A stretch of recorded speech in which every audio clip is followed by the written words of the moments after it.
ще поговорим с теб, ти е удобно. Момичетата почват да бъдат супер активни, а допреди малко ненавиждаха момчетата, бяха им супер досадни. Искаш ли да си ги доедеш? Аз мисля, че той не иска да си ги доеде. Ако си мисля, че това ще проработи, жестоко се е излъгал. Как са мазни за т***ната роза, човек? По цял ден говорихте за мъжете си, но сега искате всъщност други. Сега първо няма да трябва да се бутам да излизам с някакви мъжи, само да остана. Ох, ти ме караш така да въздишам, ох. Голяма си сладърка, честно ти казвам. Между другото, те си отиват повече, отколкото тя си отива с Йовица.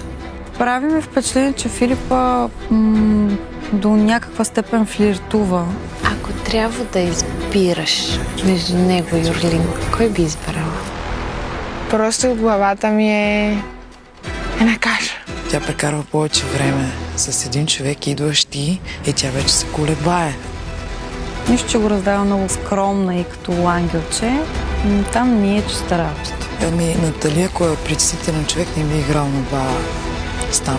Тя също така ми клони се едно да смени фронта, където ако види, нали. Тя по-скоро се озърта да си намери с някой, който да си избута до финал. Съдбата си знае работата.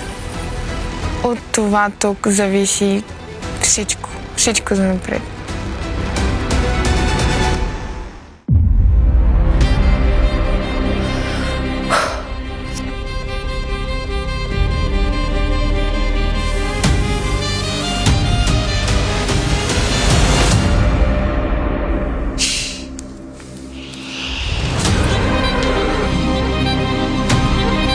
Какво значи това?